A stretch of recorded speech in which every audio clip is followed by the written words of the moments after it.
As you know, there have been a few questions in the church about kind of what's going on. You know, there's been reports in the press about churches leaving the denomination, and there's, another general conference scheduled for next year. And so we thought as a way just to address those questions, we'd give a little presentation. So it's me and Leslie.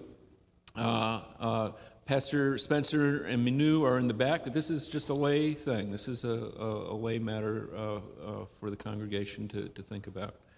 So before we get started, let's, if you would join me in a prayer, please. Heavenly Father, we gather today together to learn more about what's happening in your United Methodist Church. We lift up our concerns for the church and its future, even as we remember the difficulty of the issues that are driving conflict within it. We beseech you that even when we might disagree with one another, we will remember that every one of us is your child, and that each of us imperfectly are trying to follow the example of your Son. Give us the strength to treat others as we would be treated, and to have faith in your providence in guiding the future of the church. We pray these things through Jesus Christ, our Lord and our Redeemer. Amen. Okay, so we're going to start off with Leslie. She's going to give us a few kind of ground rules for this discussion, and then we'll just jump into the presentation. Okay, as Ed said, welcome. Glad to see you here. And I realize this is small, and you may not be able to read it, but we wanted to have it up here for everybody throughout the presentation. And what it says is, this session is about what has happened in the United Methodist Church since the 2019 General Conference and what may happen at the 2024 General Conference. The session is not about trying to change others' points of view, avoiding others or certain topics, or disagreeing with anger, fear, or condemnation. We can certainly disagree, but we can be pleasant about it.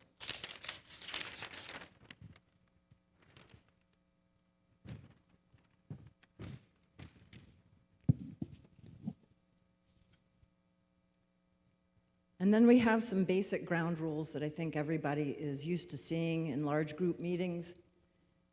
Park our distractions. So if instead of listening to your phone or watching any cat videos or anything, please turn off your phones and so that it also doesn't ring. Please feel free to ask stupid questions. There are things when I'm looking at the stuff in the articles, when I'm even reading it and I'm saying, okay, which plan was this? Which one did they like and which one didn't they like? They're hard to keep straight. Please raise your hands and be recognized. Ed will call on you so that you can speak, and let's just have one speaker at a time. Please avoid side conversations, so instead of 3 or 4 different groups of people whispering to each other, we're all participating in the same conversation.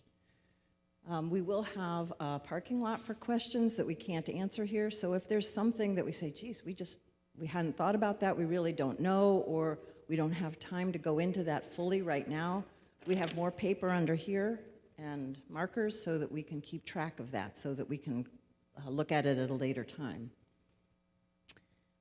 Please listen with the intent to understand. Instead of thinking about what you want to say next in answer to whatever somebody's saying, please just listen through what the person is saying, and then you can move on. When you're making a comment or a suggestion, please use an I statement, like, I believe this is the way, this is what we should do, or this is the question I have, as opposed to you kind of statements. Please tackle issues and not other people. I know some people might be missing the football game, but this is important.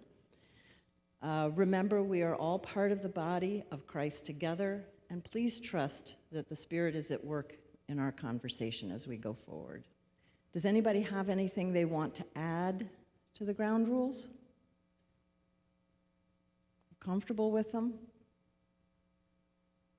Okay. Ed, where'd he go? All right, so this is going to be like going back into what might seem like ancient history, like pre-COVID times. Everyone might remember all the discussions that were going on then. I'm going to start with, this is fairly legible. So the starting point is really the General Conference in 2019. That was a special General Conference. Might, just so everyone's on the same page, the General Conference is the supreme kind of legislative body of the Methodist Church, and that's the body that sets kind of church law and church policy. There has been an ongoing discussion in the church for the last 50 years over how people who are gay should be treated with respect to whether they may be married in the church and whether they may be ordained as clergy. This special General Conference was called for the special purpose of addressing this question, and hopefully it was thought to reach a resolution on it. There was an endorsed plan. People may remember the One Church plan. That was not approved by the General Conference, and instead the General Conference tightened restrictions against gay marriage and ordination of gay pastors, and also adopted a provision to allow churches to leave the church, local churches to leave the church for reasons around this issue. So that happened in roughly February, March of 2019.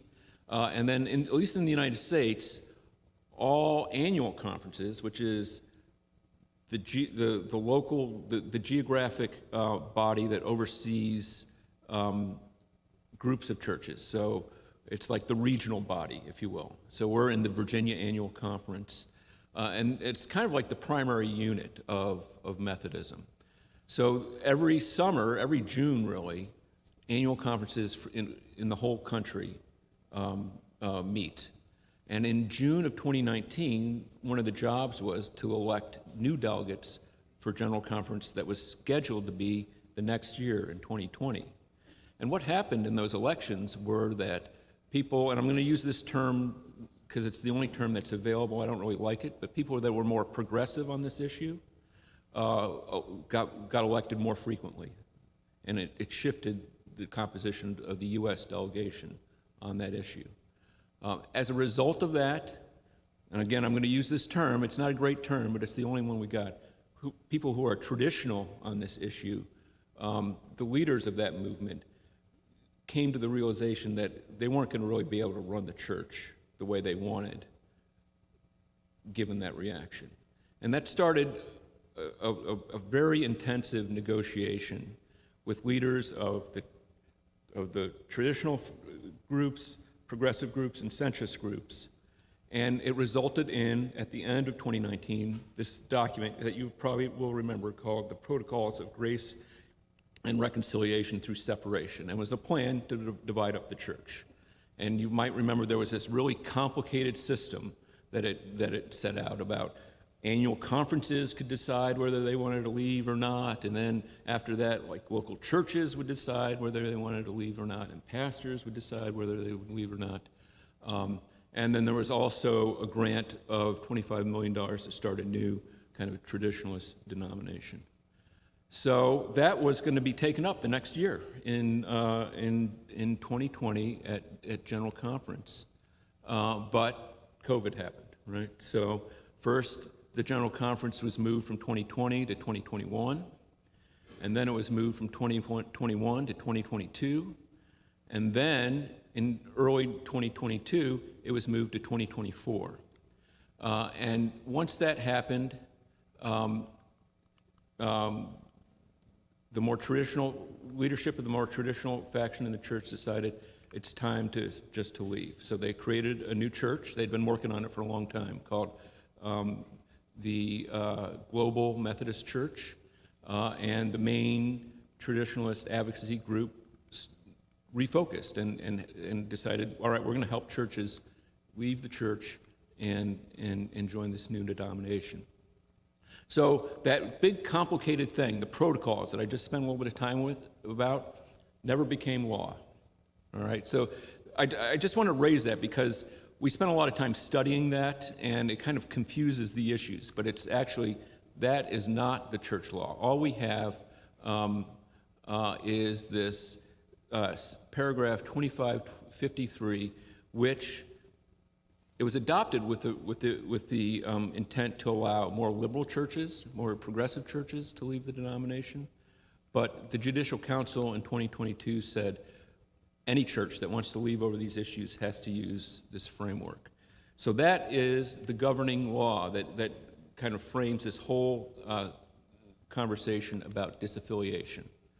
So excuse me, I am a lawyer by training, so if I sound like a lawyer, apologies, but this does get a little legalistic. So this is a paragraph in the United Methodist Church law. It's a document called the Discipline, and it's a paragraph in there that sets out the conditions under which a local church might leave. Now, why is this get so legal?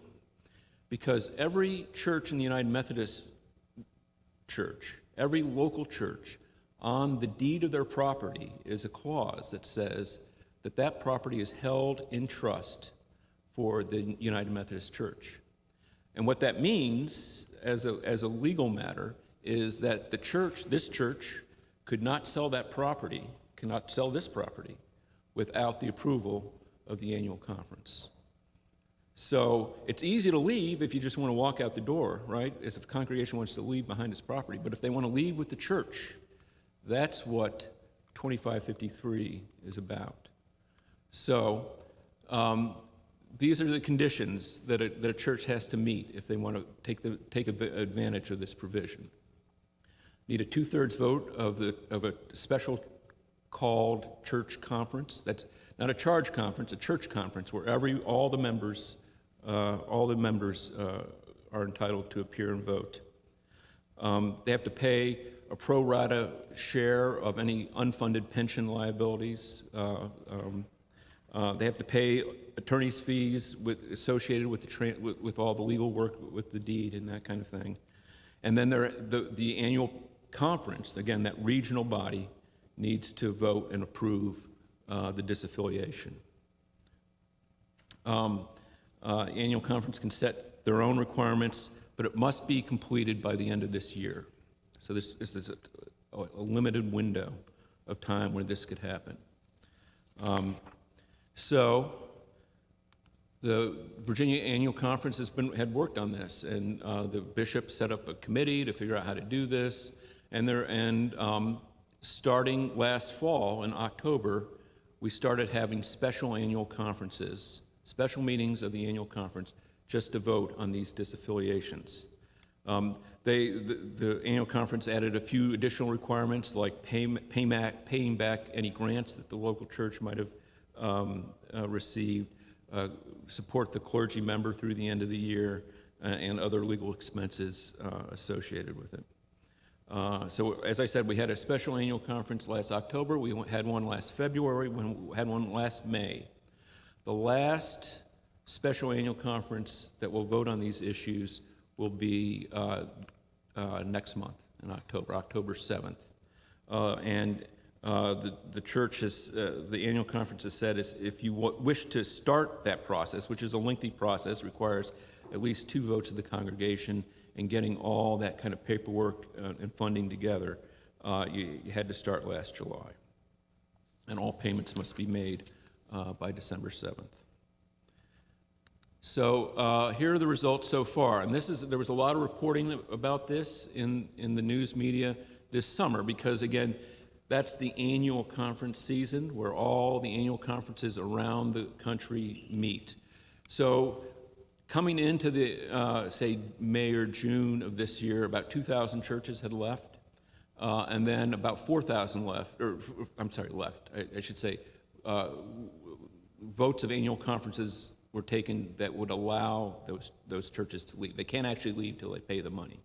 But, so coming in by May or so of this year, about 2,000 had been voted in the affirmative, and then about 4,000 more were added during the annual conference season. That's why there was a lot of reports about this happening at that period of time.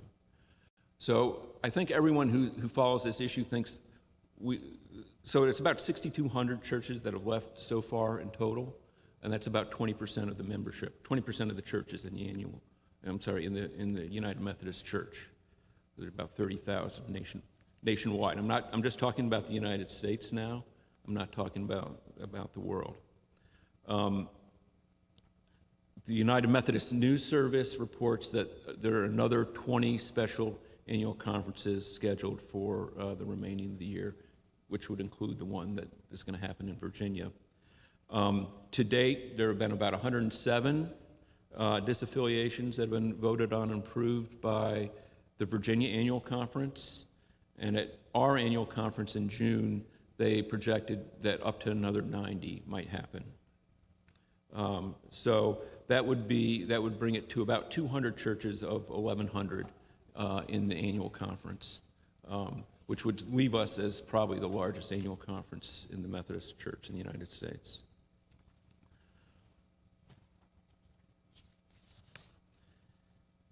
So generally, the process has been orderly.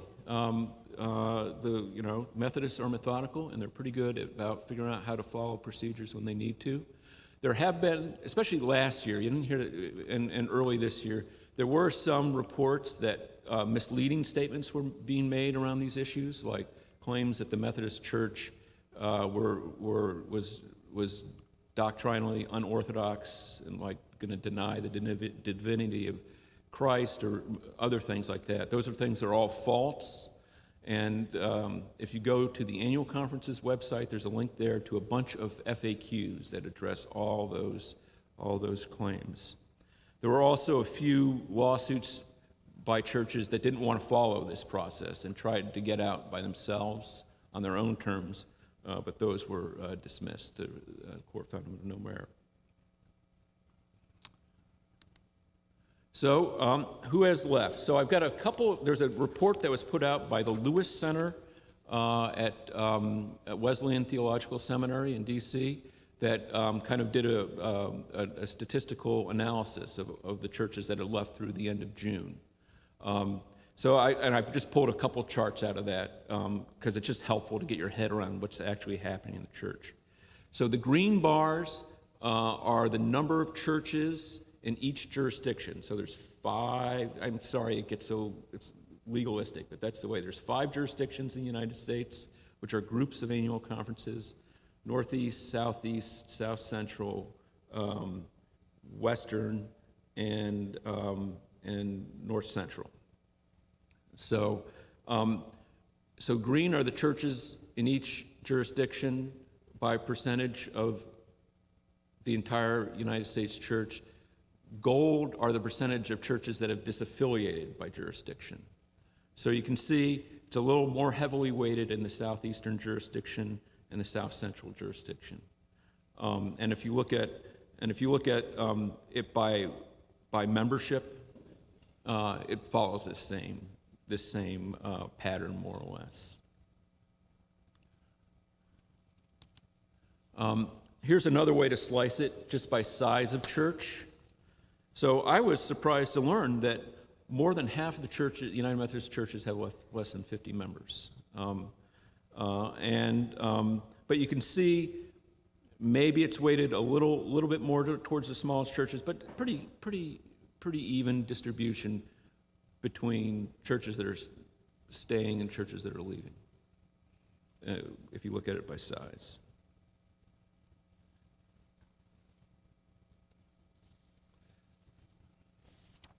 So there has been some thinking about, well, what does this mean? If we're 80% of the size that we have been, what does this mean as a financial matter? And all I can tell you is people are thinking about it, both at the general church level and at the annual conference. Mike has talked to the treasurer, the financial guy at the annual conference, and they said, well, look, this next year it's not going to be so bad because to get out, all these disaffiliating churches need to pay essentially 2 years of apportionments.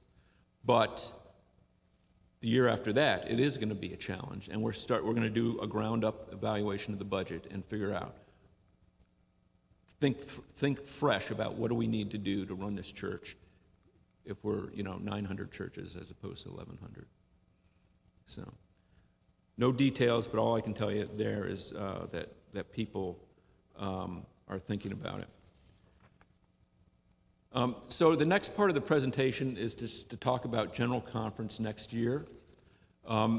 General Conference will be in Charlotte, North Carolina at the end of April and beginning of May. It's a 2-week period. It's comprised of, and there's a lot of legal wrangling about this, but the Supreme Court of the Methodist Church has said that it will be comprised of the delegates elected way back in 2019. So this will essentially be the 2020 General Conference, but in 2024. It will consider all the legislation that the General Conference in 2020 was planning to address, and then there was another period to address new legislation, and that period just closed last week. The Judicial Council has said, that's the Supreme Court of the Methodist Church, has said that there should be another General Conference before another 4 years, which is how often they generally run. And the bishops have set a date of another General Conference in 2026, but there's some uncertainty about that. The bishops have asked the Judicial Council to reconsider that. So we'll stay tuned on that. All right, so what will happen at General Conference 2024? Anyone that I talk to who follows these issues will say, no one knows, right? For General Conference after General Conference, people said, oh, this is going to get settled, this is going to get settled. It's not gotten settled. So there's hope that maybe we'll achieve some clarity, but no one knows for certain. There will be proposals to change the discipline around these issues on human sexuality, to eliminate the prohibition against gay marriage and ordination of gay pastors. It's unclear whether they'll pass. The composition of the delegates is different, but those prohibitions have strong support in the international church, especially the African and Filipino church. So, who knows? The protocols for grace and reconciliation that I was talking about a few minutes ago is active and live legislation. However, it seems to have lost almost all of its support. The centrists and progressives that supported it many of them have pulled back from that. A lot of the traditionalists have left the church. So again, with the caveat that we don't know what's going to happen, the people who seem to follow these issues think there's not a great chance for that to pass. So this whole discussion that we've had about disaffiliations, all those requirements only applied to churches in the U.S. It was a quirk of the way that provision was passed that it only applied to U.S. churches. So this next General Conference may extend that provision for longer, or it may allow international churches to leave in the same way. We don't know. That will probably be, issues around that will probably be discussed. I do want to spend a few minutes talking about a proposal that seems to have a lot of momentum. Again, with the caveat that momentum doesn't mean anything, as we've heard. Back in the end of 2019, when people were talking about various plans that would be addressed at 2020, there was a proposal.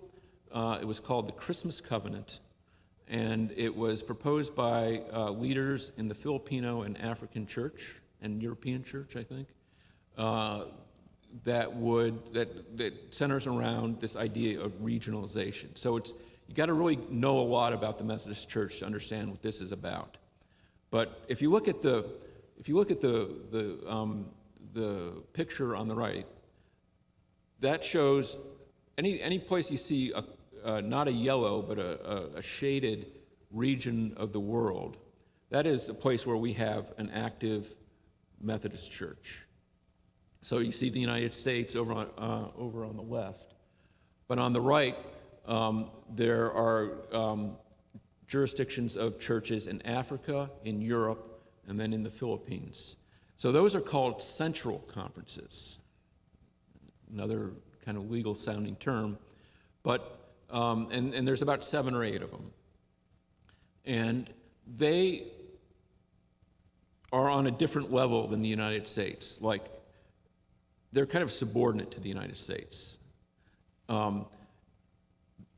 There's no general conference deals with U.S. concerns and with central conference concerns. So, for example, the last general conference, there had to be changes to the pension plan for U.S. pastors to comply with U.S. tax law. And it was delegates from Africa and Europe who were voting on those things. And they're kind of like, this has nothing to do with us. This should not be our business. But it's because the U.S. is central to the Methodist Church, and these other churches aren't on the same level, that everything has to be done in the General Conference. So the idea is to bring the United States down and have all these conferences on the same level. So there, and they would be called regional conferences. So there would be a U.S. regional conference, and that's where we would deal with pension questions about tax law and pension requirements. And then there would be, and that would be on the same level as these African regional conferences, European regional conferences, and then they're over it. The General Conference would just deal with matters of common concern to the denomination. So that's one of the rationales for that. The second thing, central conferences have the authority and the discipline right now to adapt provisions of the discipline as necessary for their missional context. All right? So there are some things they can't change. The Constitution they can't change. They can't change the doctrinal standards of the church. But they can change, like, what are the requirements to be ordained? Do you need to have a divinity degree, for example, right? Which is kind of hard in some parts of the country, in some parts of the world. And, however, the United States has no ability to do that. So another part of this regionalization plan would give the United States region the ability to adapt the discipline as appropriate for its missional circumstances. And there's some that think that that would be a way to address the logjam over issues of human sexuality.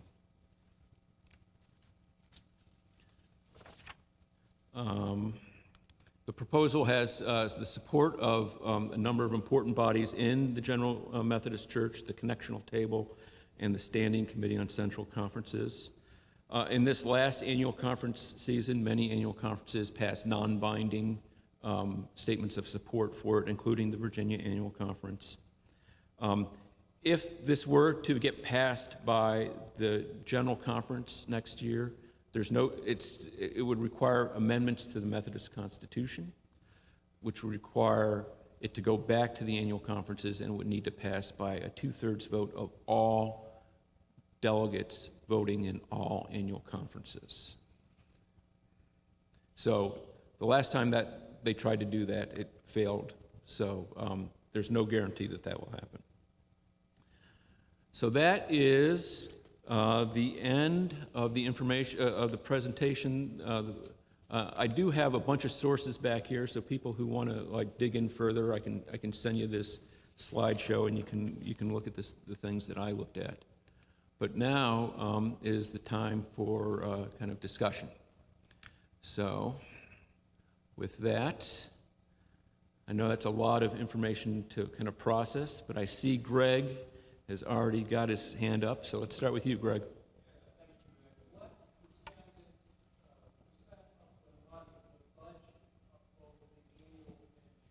Mm-hmm.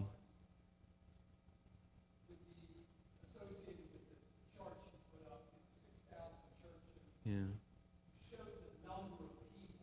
Is there any indication as to the percentage of money that is split? So I don't have a chart like that, but everything. Oh, I'm sorry. So the question was, what would the impact of these, or what do people think the impact of these disaffiliations be on the budgets, both at the annual conference level and at the general conference level? I don't have hard numbers on that, but generally the statistics I've seen is that like everything is about the same. So 80% of churches, 80% of membership, and that makes me think 80% of giving as well. That would be at the general conference level. It seems like it's not quite 80% at the annual conference, a little bit more than 80% at the annual conference level.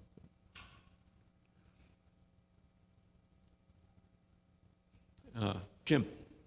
You said that you can never assume everything, but I guess my question around the question is assumed that the conference is going to accept all these changes on second that part.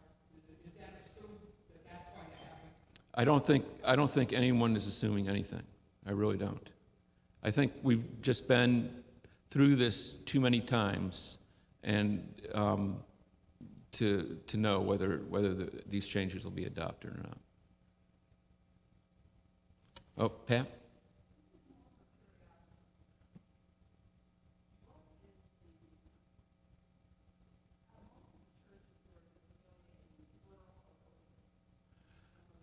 Yeah.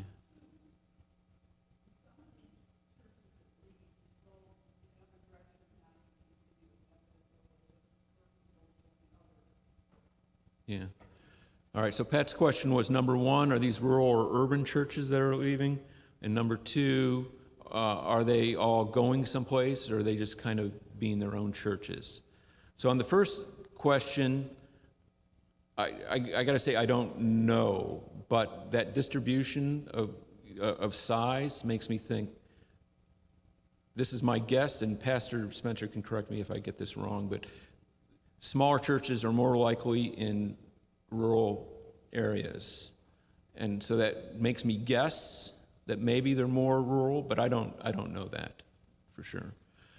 Second, a lot of churches, especially the early churches, were not going anywhere in particular. There were some very big churches that left, and they just wanted to be their own church. They got sick of paying the apportionments. But there are a lot of churches that are going into the Global Methodist Church also. One big church has left and decided to try and start its own denomination. So.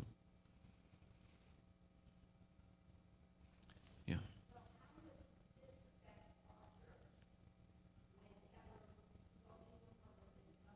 Mm-hmm.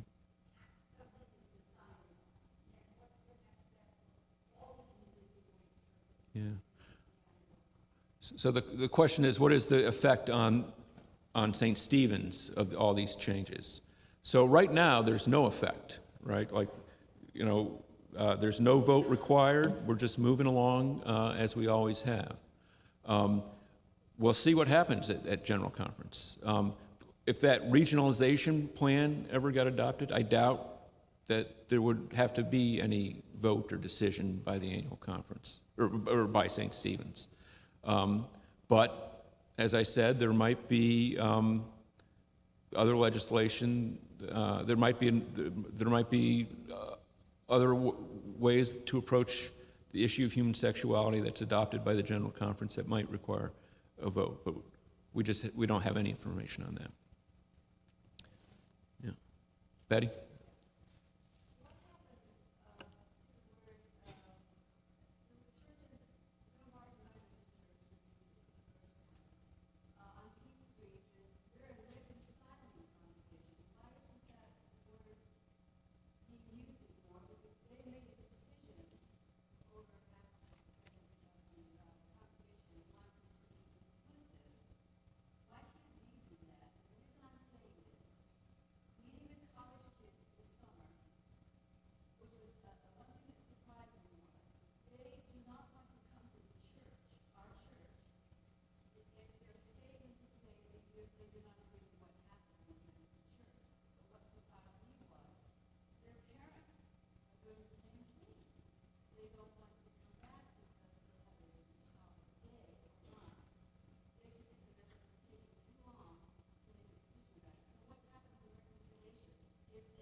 So the Reconciling Ministries Network is a thing. It's still going. Churches are still joining it. That is an affiliation, for people who are not familiar with it, of churches in the Methodist Church that want to be supportive of people who are gay. If there was interest in this congregation, we certainly could explore that avenue if people were interested in doing that. Leslie? Yeah, that whether we did that or not, it would not change any of this other stuff that's going on in the annual conference or at the general conference.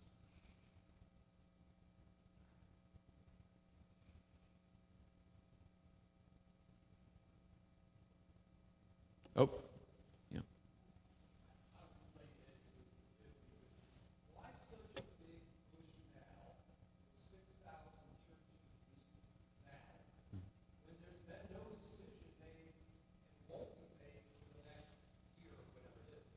Yeah, so a couple things. So this provision, 2553, oh, I'm sorry, Greg's question was, why is this happening now? All these, 6,200 churches now, especially if things are still in motion at the general conference level. So a couple things. That provision, 2553, expires at the end of the year. So churches who want to leave and want to be sure they can leave have to act now. And second, last year when the general conference was postponed for the third time to 2024, a lot of the more traditionalist churches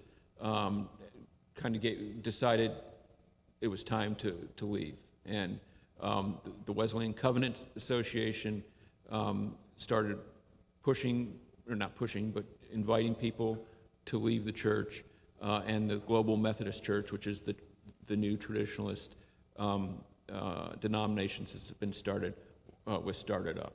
So that's why now.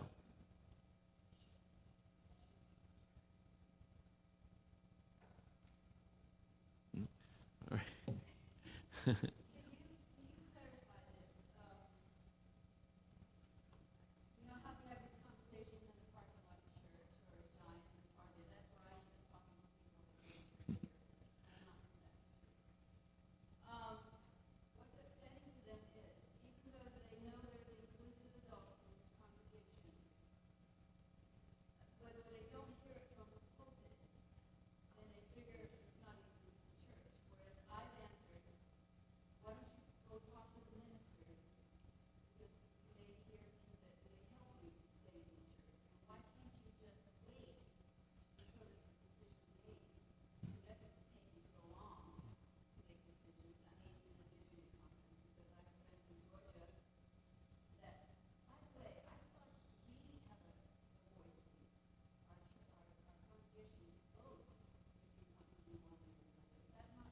No, that's not true.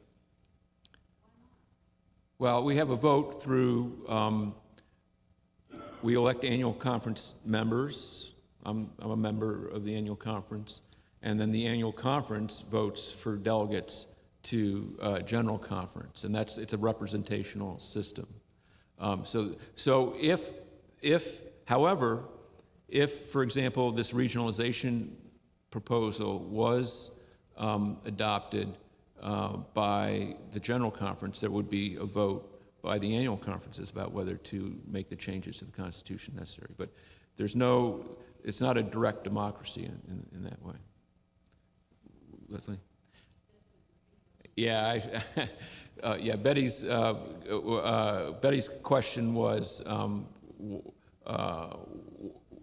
she was questioning whether people got a vote, or the church had a vote in what the general conference would do, and I explained it was a kind of a representational system.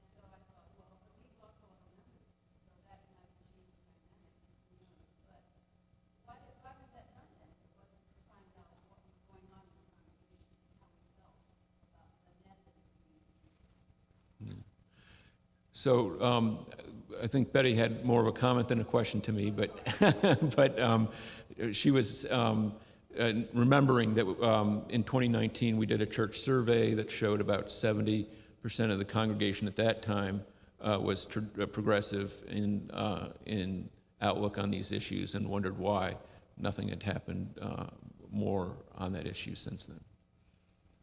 Oh, yep, Leslie?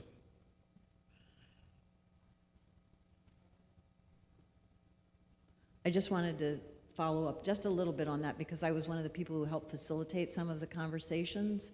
And I think the conversations were more about and helped people talk to each other and get to know each other and get to understand each other's viewpoints, because we didn't have a particular thing since that, the whole thing that I think you were referencing about the church having to take a vote one way or the other and that kind of thing, on whether or not we wanted to accept the ordination of gay pastors or not accept it. Since we didn't have the opportunity to vote one way or the other, the conversations turned out more to be about let's get to know each other, let's have conversations about this and learn to have our church work together and continue in love with each other no matter where we stood, to keep us as more of a big tent kind of a church. So that is my recollection of the conversations that we had.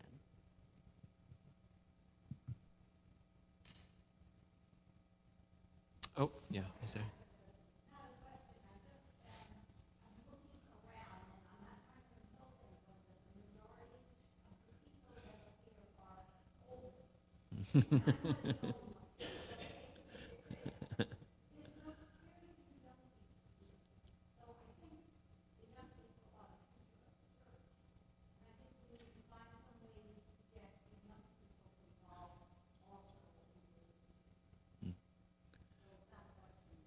Yeah. It was just the observation that most of the people in the pews right now are older. Those are not my words. And that we should be thinking about how to get the younger people,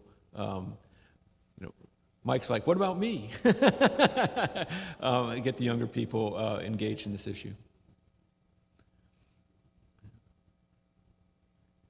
All right, Pat. Let me go with Jay, because he hasn't said anything yet. Yeah, go ahead, Jay. Just a quick question.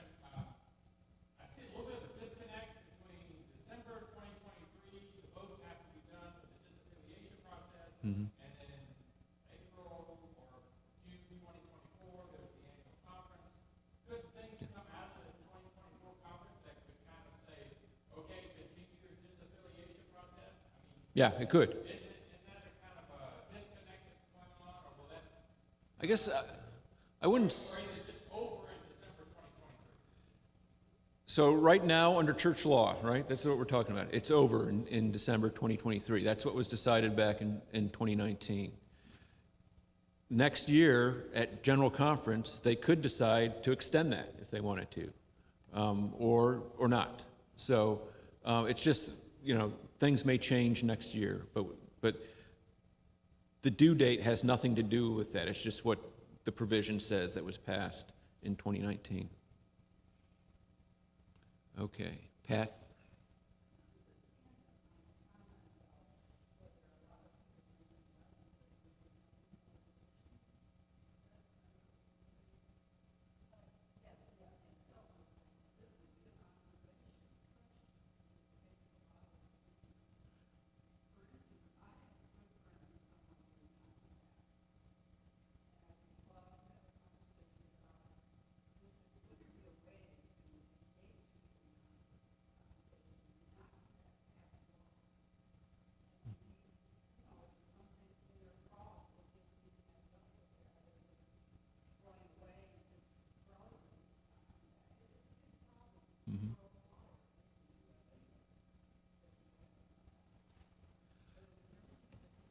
Yeah. So Pat's noting or suggesting that maybe what we could do is have conversations with people who have left and just find out why they haven't come back. And it might be related to this issue. We don't know, but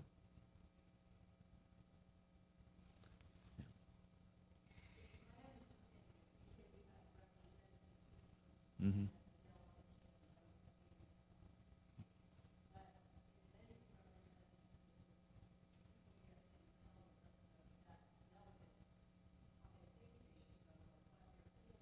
Mm-hmm.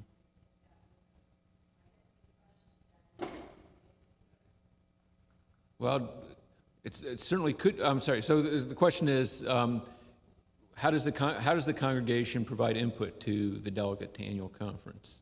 And I think that's a good point. Usually, so like I'm the lay delegate. Anyone is free to ask me or talk to me anytime that they want to.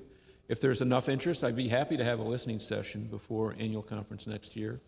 It's not something we've historically done, but usually we're not, voting on these momentous things. So.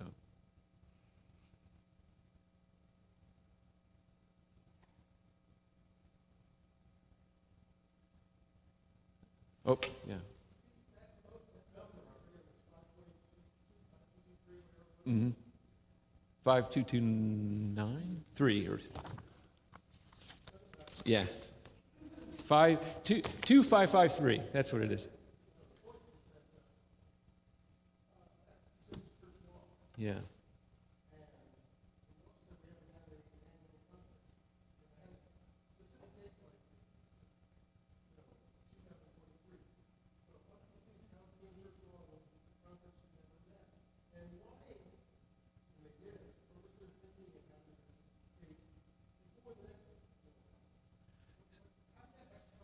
So actually, it was going to be after the next general conference. So when they adopted this, I'm sorry, the question is, how did they pick this date, 2023, for this process to end, and why did they have it end before the next general conference? So remember, this was adopted at general conference in 2019, and everyone at that time thought there would be another general conference in 2020, but that didn't happen because of COVID, and that's why. So it's just written in the provision that provision expires at the end of this year, so that can't be changed without another general conference. Everyone thought there would be another general conference, but it turned out because of COVID there wasn't, and that's why it's going to be next year. Yeah, and it was originally intended for like progressive churches to use to leave. Oh, Marion?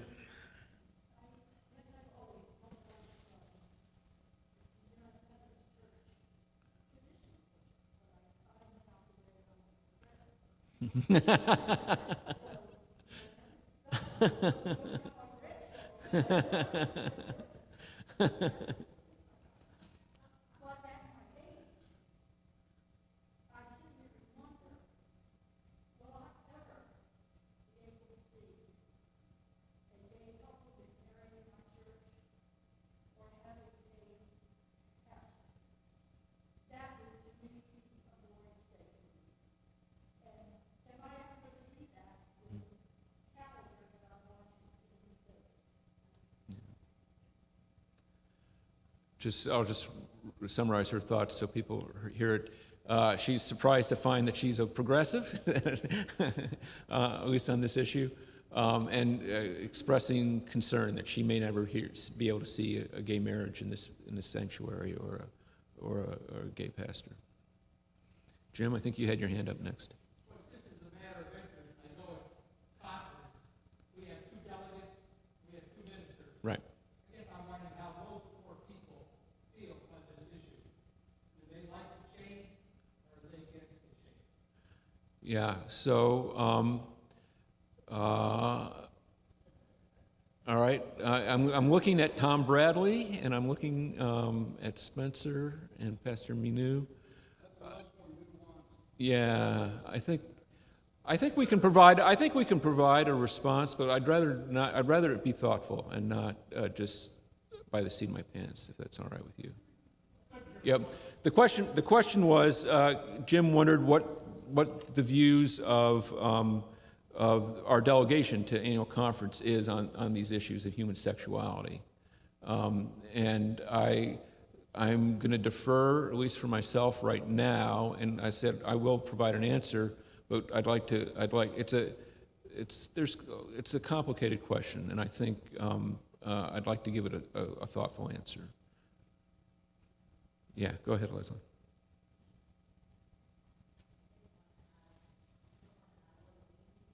To that, I just want to add a little piece to that, in that it's my understanding that the bishop has asked all congregations to see this as something that we as the lay people, we are the ones to make our decisions. Our pastors, whether we love them or, however we interact with our pastors, they have to decide on their own whether or not they are staying with the United Methodist Church or not, whether they're retiring or whatever they're going to do. They do that separately. That this is something that we as a group of, we are St. Stephen's, and this is our choice. And so I personally like the idea of the listening sessions so that our delegates can hear what the whole congregation thinks, because then perhaps people will be less concerned that there's a particular bias or something like that. I don't mean to attribute that to what you said, but it's a concern that I have felt in the past. But I just wanted to say, and Pastor Spencer, if I'm incorrect about what the bishop asked, so just know that that this is not something that we should. The pastors don't decide this for us. This is something for us to come to grips with ourselves.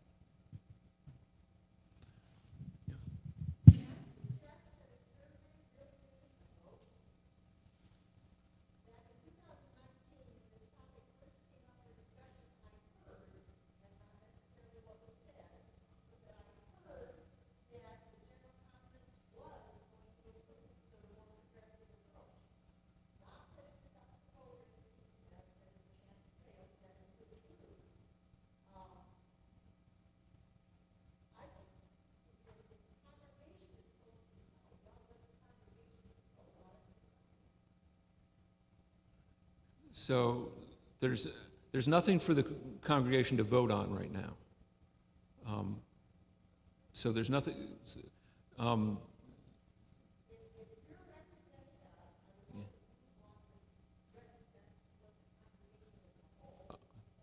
Absolutely, and I think that the listening session is a great idea to do that.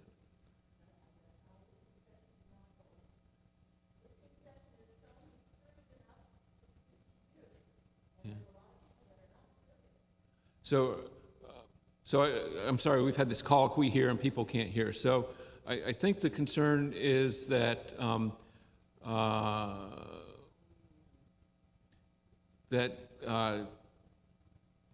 that she wants to make sure that the delegates to annual conference have an accurate understanding of what the views of the congregation are, and she suggested that perhaps we do another survey at appropriate times. To vote. Right, yeah. Okay. All right, Pat.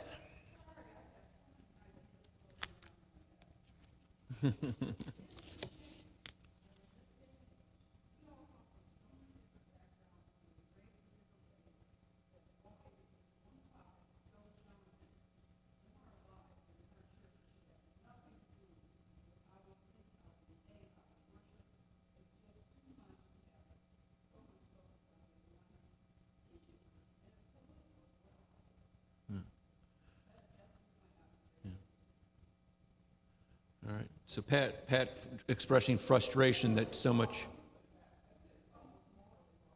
Yeah.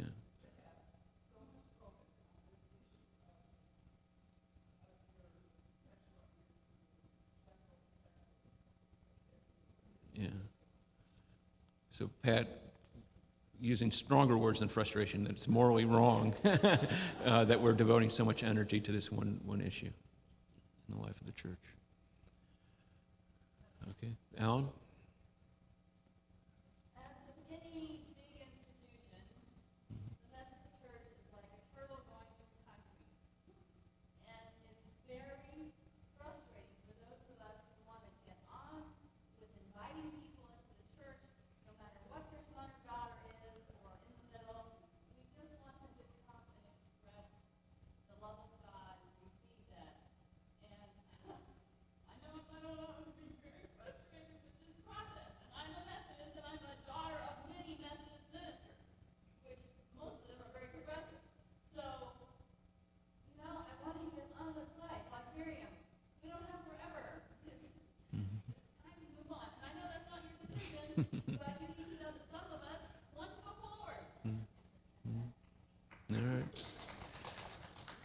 I'm going to take it that everyone could hear Alan.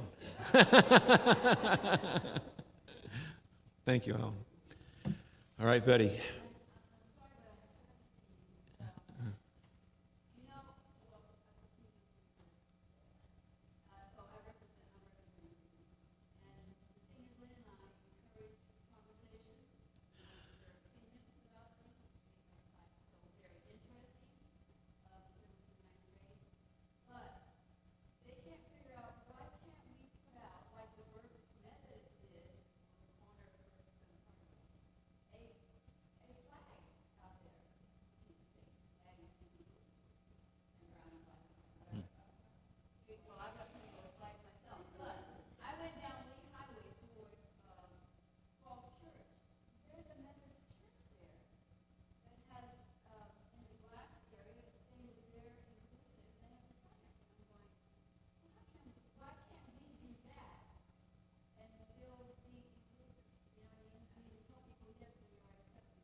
Okay, Betty's suggestion of putting a sign or a flag out on the road so people could see that we are welcoming to people who are gay.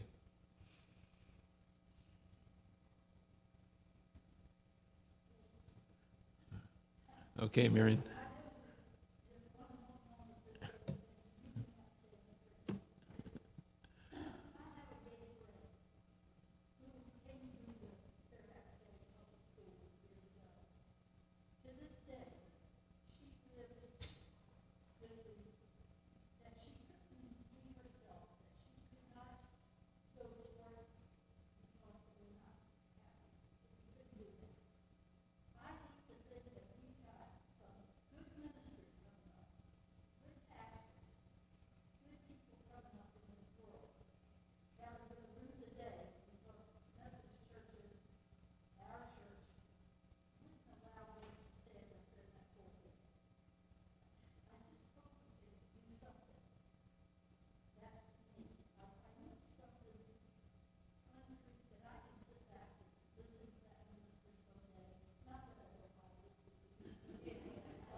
Marion, again, looking for ways that we can appeal to the younger generation who may be our future, could be our future pastors if we're sufficiently inclusive. Yes, sir.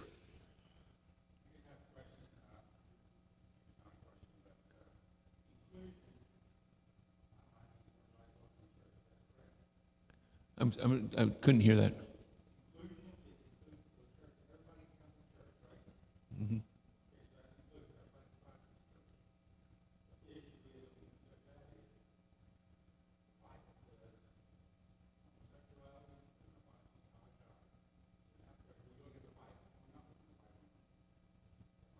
Yeah.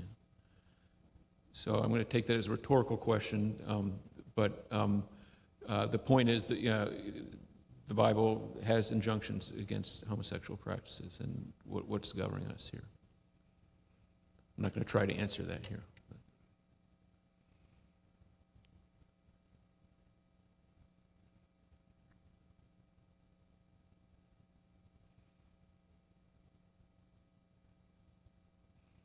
Well, I think we have gotten all the questions out, so thank you very much. Can I just thank you for the civil tone of this discussion?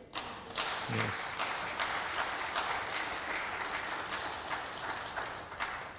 I feel, I just feel very grateful that we're able to talk about this issue. I think that's the only way we're going to move forward as a church. So, thank you all very much. Yeah, yeah. All right. Would someone like to close us in prayer?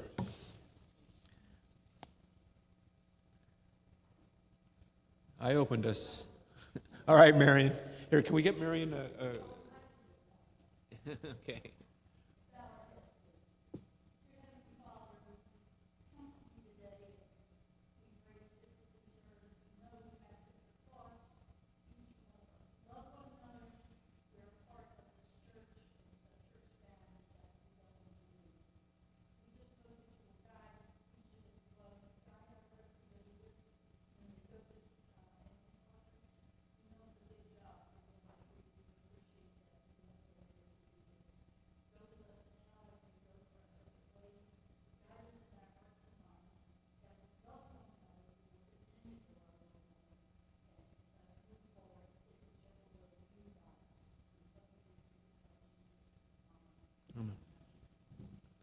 All right. Thank you, Marion.